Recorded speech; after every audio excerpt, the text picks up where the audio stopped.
দুনিয়ার মানুষের গ্যারান্টি নয়, যিনি সমস্ত কাফেররা, সমস্ত মুশরিকরা, সমস্ত বিশ্বের মানুষকে সত্যবাদী সার্টিফিকেট দিয়েছেন, ওই পয়গম্বর আলাইহিস সালাম তিনি বলছেন এই আমলগুলো করলে আমি নিজে নবী তার জান্নাতের গ্যারান্টি দিয়ে দিলাম। রাসূলের গ্যারান্টি দিতে হতে পারে। এই জন্য কিছু আমল দুনিয়াতে এমন আছে যে আমলগুলোর ব্যাপারে আল্লাহ তাআলাও গ্যারান্টি দিয়েছেন।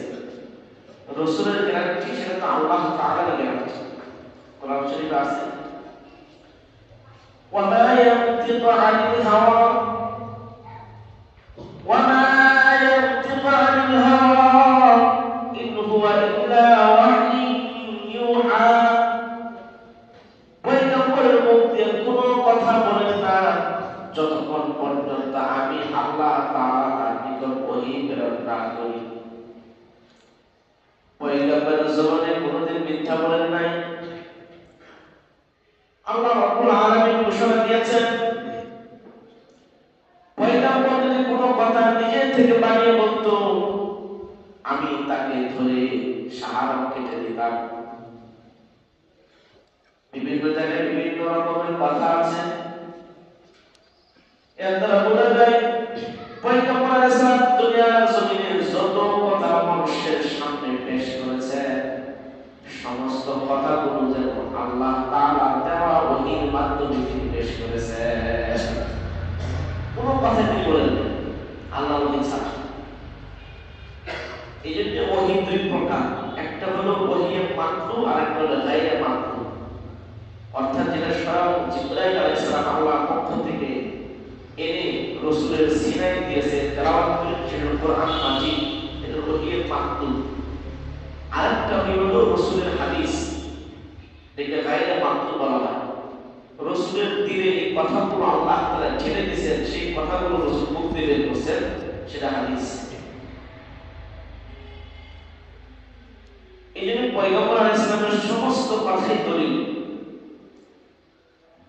পয়গম্বরের কথাই দলিল। পয়গম্বর আমলটা আমরা পছন্দ করে সুন্নতে মুআক্কাদা বানাইছি। এমন কিছু আমল আছে যেগুলো আল্লাহ তাআলা ফরজ করেন নাই, কিন্তু এটা রাসূল সাল্লাল্লাহু আলাইহি ওয়াসাল্লাম লাগাতার প্রতিদিন করতেন। যেহেতু প্রতিদিন করছেন এই জন্য পয়গম্বরের অভ্যাসটা আল্লাহ তাআলা পছন্দ করছেন, পয়গম্বরের ইবাদতটা আল্লাহ তাআলা পছন্দ করছেন। এই জন্য উম্মতের জন্য এটা সুন্নতে মুআক্কাদা অবশ্যই পালনীয়। যেমন আমরা যোহর একটা জায়গা সুন্নত বলি, এটা ফরজ নাই। সুন্নতে মুআক্কাদা সর্বদাই রাসূল সাল্লাল্লাহু আলাইহি ওয়াসাল্লাম করছেন, এটা আল্লাহ তাআলা পছন্দ করে উম্মতের জন্য সুন্নতে মুআক্কাদা বানাইছেন। সুবহানাল্লাহ। এই যে পয়গম্বরের দেওয়া কথা কোনদিন মিথ্যা হতে পারে না। পয়গম্বরের দেওয়া হাদিস শুরু থেকে এই পর্যন্ত 1500 বছর অতিবাহিত হয়ে গেছে, এখনো পর্যন্ত পয়গম্বরের প্রত্যেকটা কথাই টাইম টেবিলের সময়ে সব কিছু মিলে যাচ্ছে, মুহূর্তের জন্য এদিক সেদিক হয় না। কারণ পয়গম্বর তো ছিলেন আল্লাহ তাআলার দেওয়া কথাগুলো তিনি বলতেন, নিজের মুখ থেকে কিছু বানিয়ে বলতেন না।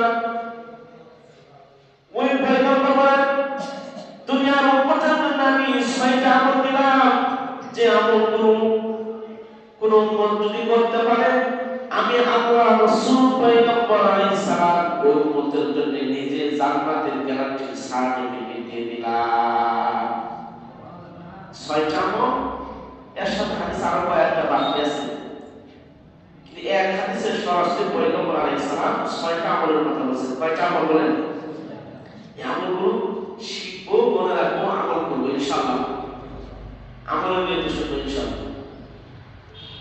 পয়গম্বর আলাইহিস সালাম বলেন ইসমানুনি সিদ্দান আফার লাকুমুল জান্নাত।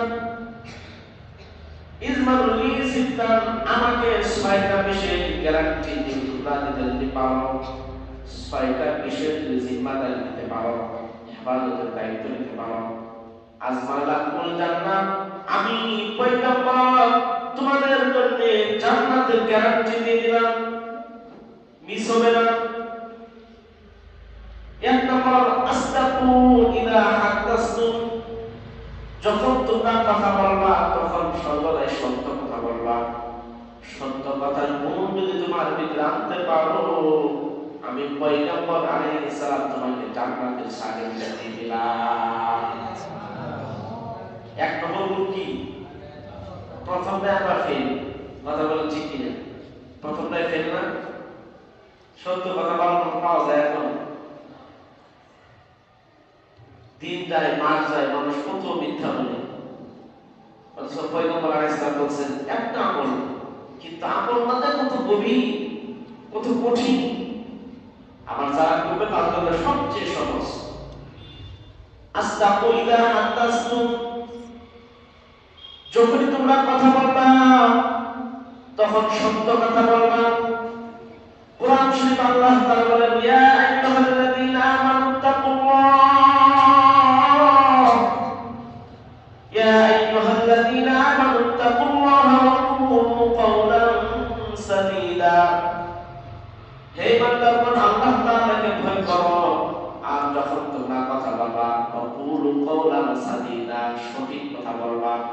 মিথ্যা দ্বারা কাছে যাবে না, কারণ মিথ্যা কথা বললে তোমার পতন হবে। মিথ্যা দ্বারা কখনো সফলতা আসতে পারে না।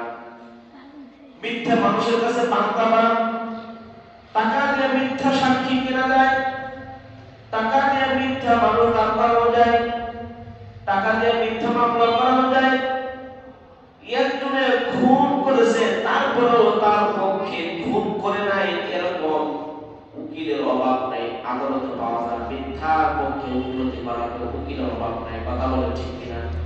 সব জায়গায় দিব্যি খুন করছে, তারপর পক্ষে উকিল দাঁড়ায় গেছে, এমন ভাবে পরিবেশন করে বলবে যে সে খুনই করে নেই।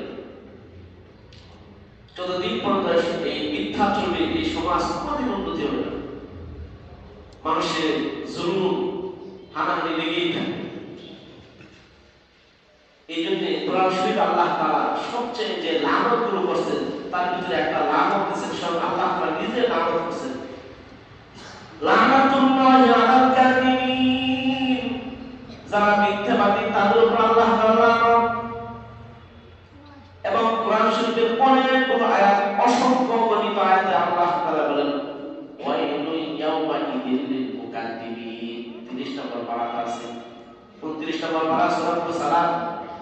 ওয়াইলু ইয়াউমা ইযিল লিল মুকাদ্দিবিন, মিথ্যাবাদীদের জন্য ধ্বংস, ওয়াইল, দুর্ভোগ। অসংখ্য আয়াত আল্লাহ তাআলা মিথ্যাকে ঘৃণা করেছেন, লানত করেছেন, ধ্বংস করেছেন। সুতরাং দুনিয়ার জমিনে যদি কেউ মিথ্যার উপর প্রতিষ্ঠিত হয়, মিথ্যা সাক্ষী দেয়, মিথ্যার সাথে জড়িত থাকে যে কোনো ভাবে, দুনিয়ার জমিনে সফল হইলেও কিয়ামতের ময়দানে সে সফল কাম হবে না। আল্লাহ কাছে দোয়া করেন, কারণ আল্লাহ স্বয়ং কোরআন শরীফে মিথ্যার উপর লানত করছেন। লানাতুল্লাহি আলাল কাযিবিন, মিথ্যার উপর, মিথ্যাবাদীদের উপর আল্লাহ তাআলা লানত, অভিশাপ। সে কোথাও শান্তি পাবে না, মিথ্যার ভিতরে কোনো শান্তি নেই। এই জন্য পয়গম্বরের 1 নম্বর জান্নাতের গ্যারান্টি দিয়েছেন যে যারা সর্বদাই সত্য বলবে। এই জান্নাতের গ্যারান্টি যে গুণগুলো আছে তার ভিতরে একটা গুণ হলো সত্যবাদীর উপর আল্লাহ তাআলা জান্নাতের গ্যারান্টি দিয়ে রাখছেন। সুবহানাল্লাহ বলেন। কোরআন শরীফে আল্লাহ তাআলা আরেক জায়গায় বলেছেন, ইয়া আইয়ুহাল্লাযীনা আমানু তাকুল্লাহ, ইয়া আইয়ুহাল্লাযীনা আমানু তাকুল্লাহ ওয়া কুনু মা'আস সাদিকিন। ইয়া আইয়ুহাল্লাযীনা আমানু তাকুল্লাহ, হে ইমানদারগণ আল্লাহ তাআলাকে ভয় করো, ওয়া কুনু মা'আস সাদিকিন, আর যারা সত্যবাদী তাদের সাথে সবসময় থাকো, তাদের সংস্পর্শে থাকো। যারা সত্যবাদী তাদের সাথে তুমি ওঠা বসা করো, তুমি একসময় সত্যবাদী হয় না। কারণ কবি বলেন, সুহবতে তালেহ তুরা তালেহ কুনার, সুহবতে সালেহ তুরা সালেহ কুনার। তুমি যদি খারাপ মানুষের সাথে ওঠা বসা করো, একসময় তুমি খারাপ হয়ে যাবা। মিথ্যাবাদীর সাথে ওঠা বসা করলে তুমি চালাকি শিখবা, মিথ্যা কথা শিখবা। সত্য বর্ণনার সাথে যদি তুমি চলতে পারো, তুমি সত্যবাদী হয়ে যাবা। আস্তে আস্তে একসময় তুমি সত্যের বর্ণনা তোমার ভিতরে ঢুকবে। এই জন্য দুনিয়ার জমিনে চলতে ফিরতে যে সত্য কথা বলে, যে সত্য কাজ করে, যে সত্যবাদী, তার সাথে ব্যবসা করো, তার সাথে লেনদেন করো, তার সাথে বন্ধুত্ব করো, তাকে সম্মান করো, মিথ্যাকে তুমি দূর করে দাও। আল্লাহ তাআলা বলেন, ফালা তুতি'ল মুকাদ্দিবিন, যারা মিথ্যাবাদী তাদের ধারে কাছে যায় না, তার অনুসরণ করিও না, তার কাছে যায় না। মিথ্যাবাদী কখনো আমার মডেল হতে পারে না, মিথ্যাবাদী যে বলে তার কাছে আমি কখনো শিখতে পারি না। এই জন্য মুহাদ্দিসরা যখন আরেকজনের কাছে হাদিস শিখছে, মিথ্যাবাদের কাছে কখনো হাদিস দেন নাই। এই হাদিসটা খুব সংরক্ষণ করছেন, খুব যাচাই বাছাই করে। এক মুহাদ্দিস হাদিস আনতে গেছে, অনেক দূর সফর করে, জানে যে অমুক এলাকায় পয়গম্বরের কয়েকটা হাদিস তার কাছে মুখস্থ আছে, এটা সে কিতাব আকারে লিখবে তার কাছে জানার জন্য। যাওয়ার পরে দেখে যিনি হাদিস মুখস্থ রাখছেন আলেম, তিনি ঘোড়া ডাকতেছে, ঘোড়া ডাকিলে, গরুরে ডাকিলে, ছাগলে ডাকিলে ডাকতেছে।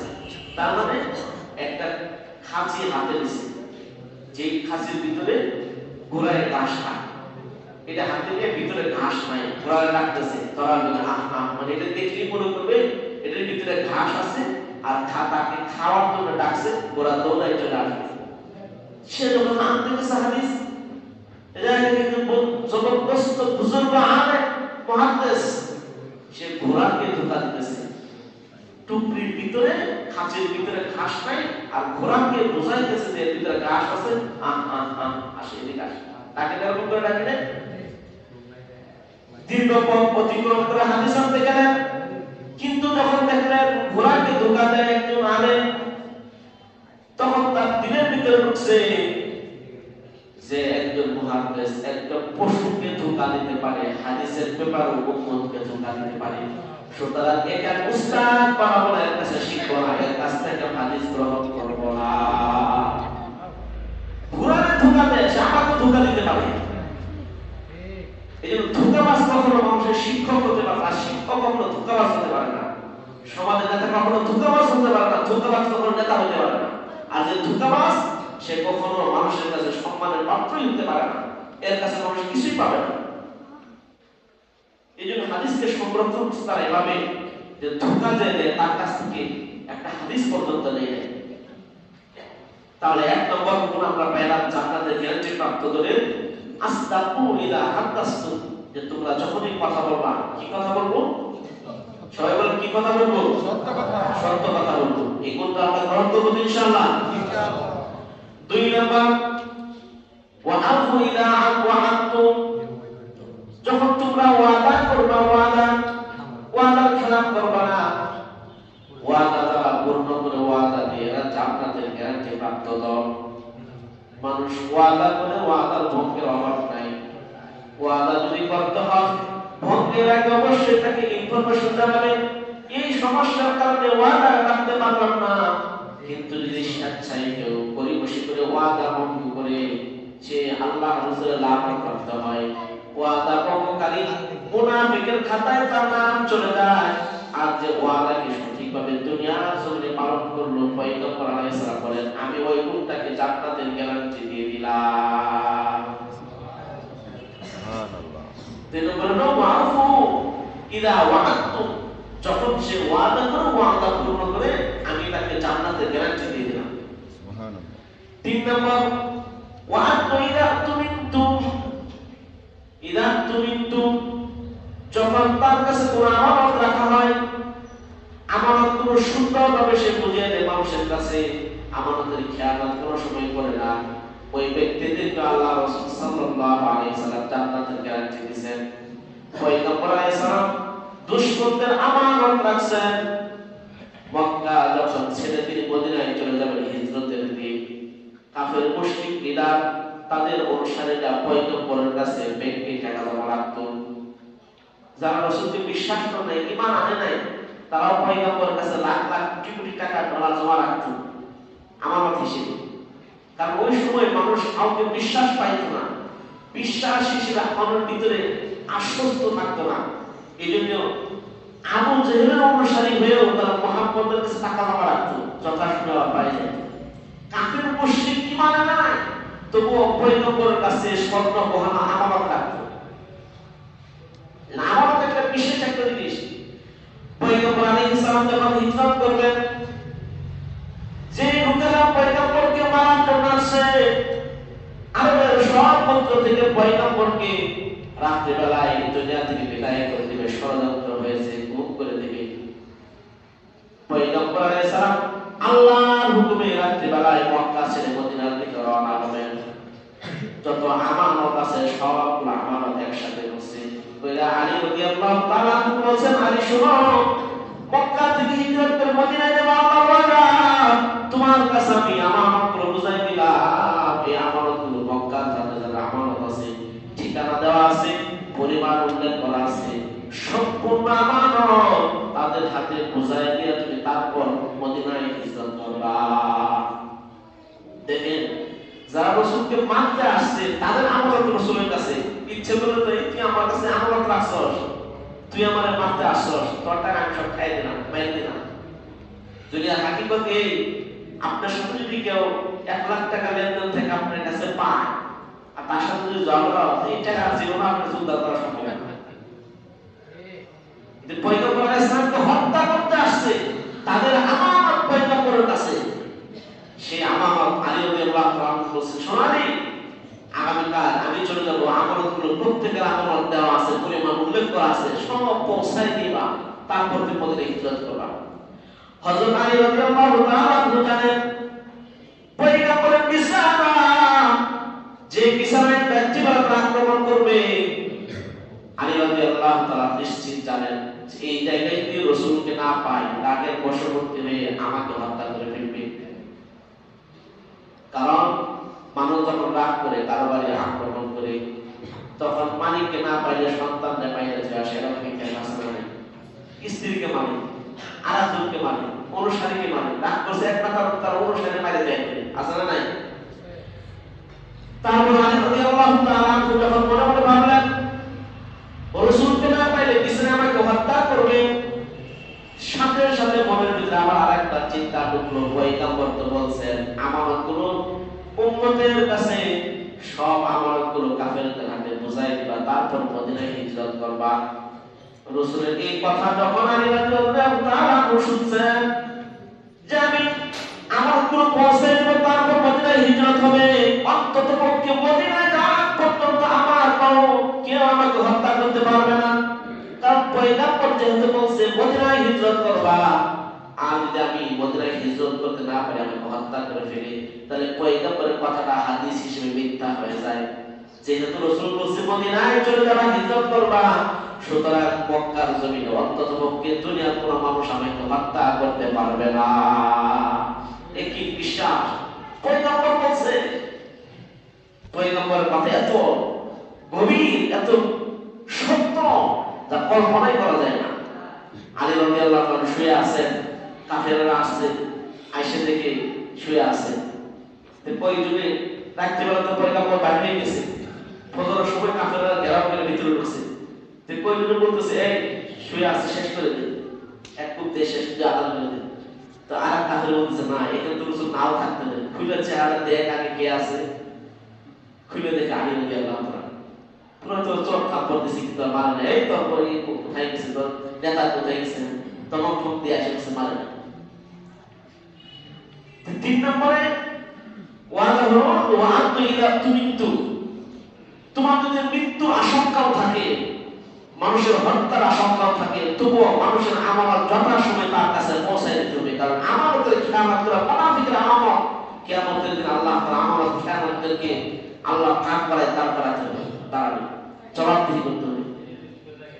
শুধু মানুষের আমানত না, নিজের আমানত আছে, নিজের দেহের আমানত, চোখের আমানত, হাতের আমানত, দেমাগের আমানত, যে আল্লাহ তাআলা যে চোখ যে কাজে দিয়েছিলেন সেই কাজে ব্যবহার না করে অন্য কাজে ব্যবহার করলে এই চোখের আমানতের ব্যাপারে আল্লাহর সামনে জবাবদিহি করতে হবে।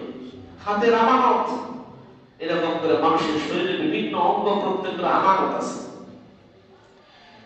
3 নম্বর গেল, 4 নম্বর আহমাদু ফুরুজাকুম, 4 নম্বর আল্লাহ রাসূল বলেন ওয়া আহমাদু ফুরুজাকুম, যদি তোমার লজ্জাস্থানের গ্যারান্টি দিতে পারো, আমি পয়গম্বর তোমাকে জান্নাতের গ্যারান্টি দিলাম। ওয়া আহমাদু ফুরুজাকুম, তোমরা তোমাদের লজ্জাস্থান হেফাজতের গ্যারান্টি দিতে পারো, আমি পয়গম্বর তোমাকে জান্নাতের গ্যারান্টি দিলাম। বলেন দেখি শতকরা কয়টুকু পাওয়া যায় এখন সে লজ্জাস্থানে গ্যারান্টি দিতে পারে যে এই লজ্জাস্থান সে অযথা কোনো কাজে ব্যবহার করে নাই, খারাপ কাজে ব্যবহার করে নাই? আশ্চর্য হয়ে যাবে। পাওয়া যায় না। যৌবক অবস্থায় সব শেষ, যৌবন অবস্থায় সব শেষ। শতকরা 95% মানুষ জেনার কাজে জড়িত, যে কোনো কোনোভাবে জেনা করছে অথবা জেনার সাথে যে চেষ্টা করে যাচ্ছে, চেষ্টা সুযোগ পাইলে সে জেনায় যেতে।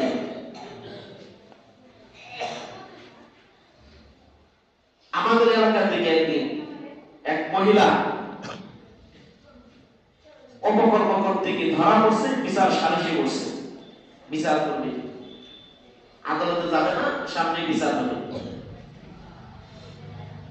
তো বিচার কি রায় হলো যে 150টা বেত্রাঘাত করো।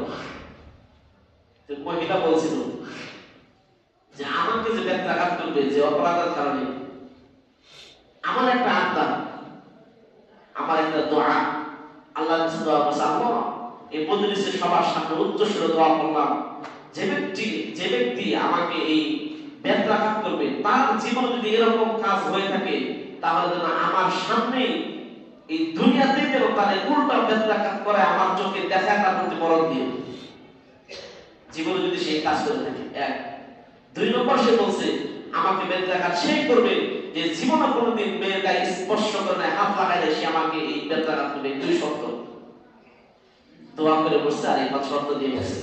এমন দিকে এক একজন মাথার পর বিড়ি টানার উদ্দেশ্য করে বাইরে যাওয়ার নাই, খবর নেই। একজন কাছে আমি বিড়ি খেয়ে আসি নাই, আরেকজন কাছে সিগারেট খেয়ে আসি নাই, আরেকজন ভর্তি হয়ে গেছে নাই, এরকম করতে বলি পুরাটাই খালি, একজন নাই মানবে কি? অবস্থা হলে আমাদের এই কথা বলে ঠিক কিনা? এই জন্য আল্লাহ রাসূল সাল্লাল্লাহু আলাইহি ওয়াসাল্লাম বলেছেন আহফাযু ফুরুজাকুম, 4 নম্বর তোমার জান্নাতের গ্যারান্টি সেটা হলো আহফাযু ফুরুজাকুম, যদি তোমার লজ্জাস্থানে গ্যারান্টি দিতে পারো আমি পয়গম্বর আলাইহিস সালাম তোমাকে জান্নাতের গ্যারান্টি দিলাম। আরেক হাদিসে আছে মা বাইনা লিহিয়াহি ওয়া মা বাইনা উযুনাইহি আদমালাহুল জান্নাহ, যে ব্যক্তি 2 চোয়ালের মাঝখানে যিনি জিহ্বা আর 2 রানের মাঝখানে যিনি লজ্জাস্থানের গ্যারান্টি দিতে পারবে আমি পয়গম্বর আলাইহিস সালাম তাকে জান্নাতের গ্যারান্টি দিয়ে দিলাম। এটা হাদিস আছে, এটা বুখারীর সহিহ হাদিস। কত গুরুত্বপূর্ণ জিনিস, এই জিনিসগুলো কত গুরুত্বপূর্ণ। এই জন্য আল্লাহ রাসূল সাল্লাল্লাহু আলাইহি ওয়াসাল্লাম জান্নাতের গ্যারান্টি দিয়েছেন। সহজ কথা না, জান্নাতের গ্যারান্টি এটা 4 নম্বর শর্ত। 5 নম্বর ওয়াকুতু আবসারাকুম, তোমার দৃষ্টির হেফাজত, চোখের হেফাজত, চোখের দৃষ্টিকে সংযত করতে পারবে আমি আল্লাহ রাসূল সাল্লাল্লাহু আলাইহি ওয়াসাল্লাম তাকে জান্নাতের গ্যারান্টি দিলাম। চোখের হেফাজত খুব মারাত্মক একটা জিনিস। চোখের দ্বারাই প্রথম জেনার কাজ শুরু হয়। চোখের দ্বারাই প্রথম যখন দেখে ভালো লাগে, প্রথমে ক্লাসটা উল্টে যায় না, তখন থেকে শুরু, প্রথম চোখ থেকে শুরু। কথা বলে ঠিক কিনা?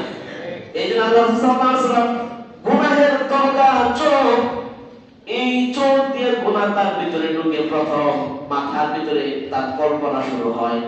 এই জন্য আল্লাহ রাসূল সাল্লাল্লাহু আলাইহি ওয়াসাল্লাম বলেন ওয়াকুতু আবসারাকুম, যদি তোমাদের দৃষ্টিকে তুমি হেফাজত করতে পারো আমি আল্লাহ রাসূল সাল্লাল্লাহু আলাইহি ওয়াসাল্লাম তোমাকে জান্নাতের গ্যারান্টি সার্টিফিকেট দিয়ে দিলাম।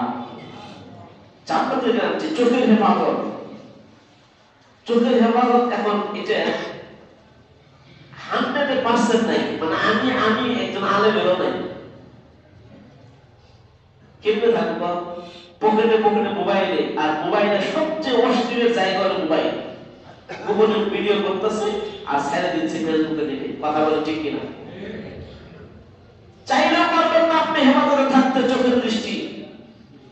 একটা বিয়ের অনুষ্ঠানে যাবেন, দিনদার মুত্তাকি মানুষ নামাজ পড়ে, সে বিয়ের অনুষ্ঠানে মেয়ের বিয়ে, তার সন্তানের বিয়ে, তার হুজুরের সামনে অন্য আত্মীয়-স্বজন মহিলা এক টেবিলে বসায় দেয়। কথা বলে ঠিক কিনা?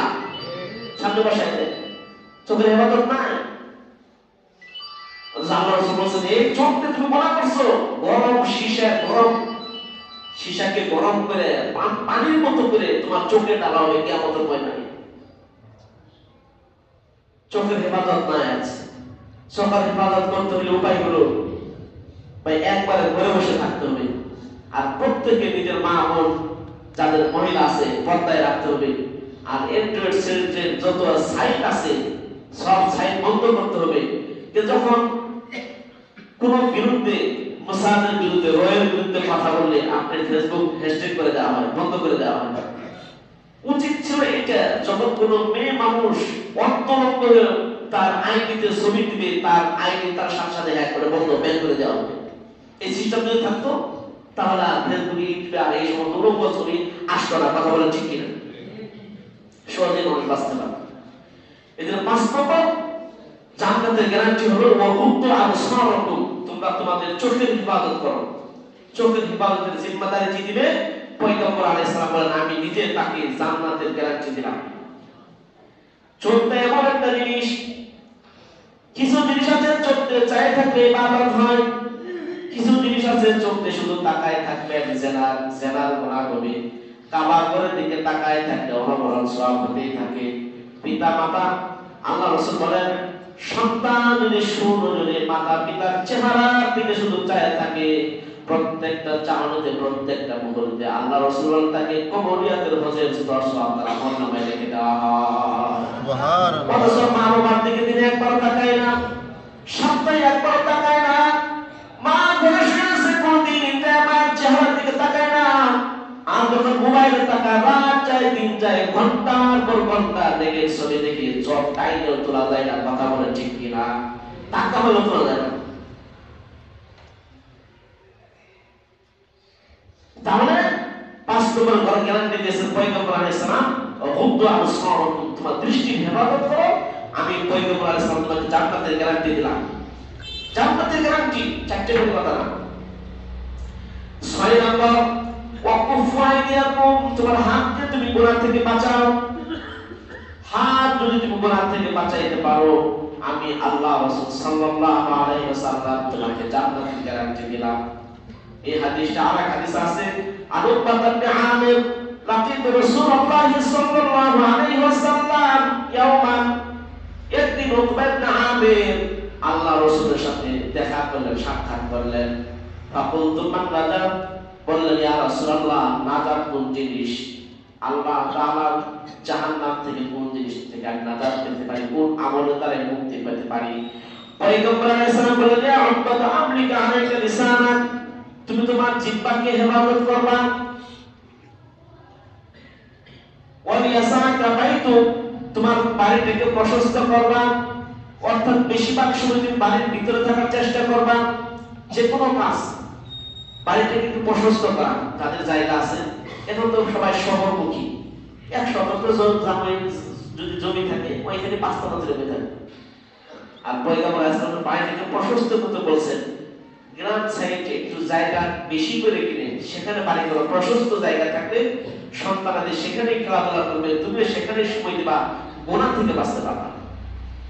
আর আমরা শহরে বাড়ি, ছাদও নাই, একটু আলাদা, এখন বাইরে বের হতে হবে, বাইরে বের হইলে গুনাহ, গানের আওয়াজ, মেয়েদের আড্ডা, ছেলে মেয়েদের গান, এই বাজনা সেই বাজনা। কিন্তু গ্রাম সাইডে গুলো কম, প্রশস্ত বাড়ি থেকে ভিতরে যদি খেলাধুলার আয়োজন থাকে, অনেক গুনাহ থেকে হেফাজত থাকা যায়। এজন্য পয়গম্বর আলাইহিস সালাম নাজাতের একটা মাধ্যম বলছেন, ওয়াল ইয়াসআকা বাইতুকা, তুমি তোমার ঘরকে একটু প্রশস্ত করবা, বাড়িটা একটু প্রশস্ত করে বানাবা। 3 নম্বর বলছেন ওয়াবিকি আলা ফাতিআতি, নাজাতের 3 নম্বর মাধ্যম পয়গম্বর আলাইহিস সালাম বলছেন যে ওয়াবিকি আলা ফাতিআতি, তোমার যে গুনাহ আছে গুনাহের জন্য তুমি সর্বদা কান্না করতে থাকো, রাত দিন সব সময় আল্লাহর কাছে কান্না করো। গুনাহ তোমার পাহাড় পরিমাণ, গুনাহ তোমার সাগর পরিমাণ, গুনাহ কোনো সীমা নাই, বাউন্ডারি নাই। কিন্তু এই গুনাহ যদি আল্লাহর কাছে কান্নাকাটি করো, আল্লাহ তাআলা দয়া করে মুহূর্তের ভিতরে সব গুনাহ মাফ করে দিবেন। হাজার হাজার কোটি কোটি গুনাহ সমুদ্রে ফেলা পরিমাণ গুনাহ। আরে কাফেররা মুশরিকরা 70 বছর বয়সে 80 বছর বয়সে ঈমান আনছেন, 50 বছর শুধু শিরকে লিপ্ত ছিল। ঈমান আনার সাথে সাথে আল্লাহ তাআলা নিজের সব গুনাহ মাফ করে দিয়েছেন। এই জন্য বেশি বেশি গুনার জন্য কান্নাকাটি করলে আল্লাহ তাআলা দয়া লাগবে, মায়া লাগবে, তখন আল্লাহ সব গুনাহ মাফ করে তোমাকে জান্নাতে বানাই দিবেন। সুবহানাল্লাহ। এই জন্য নাজাত পরকালে জান্নাতের গ্যারান্টি 6 জিনিসে রাখছেন। আবার পুরো বয়ানের রিপিট 3 মিনিটে। 6 জিনিসের ভিতরে আল্লাহ রাসূল জান্নাতের গ্যারান্টি দিয়েছেন। কয় জিনিস মনে রাখতে হবে? 1 নাম্বার, যখন কথা বলবো সত্য কথা বলবো। কি কথা বলবো? জান্নাতের গ্যারান্টি 1। 2 নম্বর, যখন ওয়াদা করব ওয়াদা পূর্ণ করব, জান্নাতের গ্যারান্টি 2। 3 নম্বর, কারণ আমানত থাকলে আমানত পূর্ণ করব, জান্নাতের গ্যারান্টি 4। ওয়াহফাযুল ফুরুজাকুম, লজ্জাস্থানের হেফাজত করবে, তো জান্নাতের গ্যারান্টি পয়গম্বর আলাইহিস সালাম দিয়েছেন। 5 নম্বর, ওয়াকুদ্দু আবসারাকুম, দৃষ্টির হেফাজত করবে, যে আল্লাহ তাআলা জান্নাতের গ্যারান্টি দিয়েছেন। 6 নম্বর, কুফা আইদিয়াকুম, এই হাতকে গুনাহ থেকে বাঁচাবে, যে পয়গম্বর আলাইহিস সালাম তাকে জান্নাতের গ্যারান্টি দিয়েছেন। এই 6টা জিনিস মনে থাকবে তো? এখন জিজ্ঞেস করে আপনি বলতে পারবেন অনেকেই, তাহলে আমার সাথে বলতে পারবেন, অনেকেই বলতে পারবেন। এজন্য আমল পড়া শুনেছি, খালি কণ্ঠই শুনি, কারণ কাছে কণ্ঠটা খুব ভালো লাগছে, সকালে কি কইছে হুজুর কিচ্ছু মনে নাই। এজন্য কথাগুলো শুনতে হবে। প্রতি জুমায় যদি একটা করে কথা যদি মনে রাখে, একটা নসিহত যদি মনে রাখে, বছরে প্রায় 54টা সপ্তাহ হয়, 50টা নসিহত যদি মনে রাখে, 50টা নসিহত তার জীবনকে পরিবর্তন করার জন্য যথেষ্ট হয়ে যাবে। কথা বলে ঠিক কিনা? এর প্রত্যেক জুমায় নিয়ত করে আসবো, অন্তত পক্ষে এই জুমা থেকে একটা কথা আমি স্মরণ রাখবো। আল্লাহ তাআলা আমাদের আমল করার তৌফিক দান করুন, আমিন। ওয়া আখিরু দাওয়ানা আলহামদুলিল্লাহি রাব্বিল আলামিন। যে একটা গুরুত্বপূর্ণ এলান, যে একটু বসে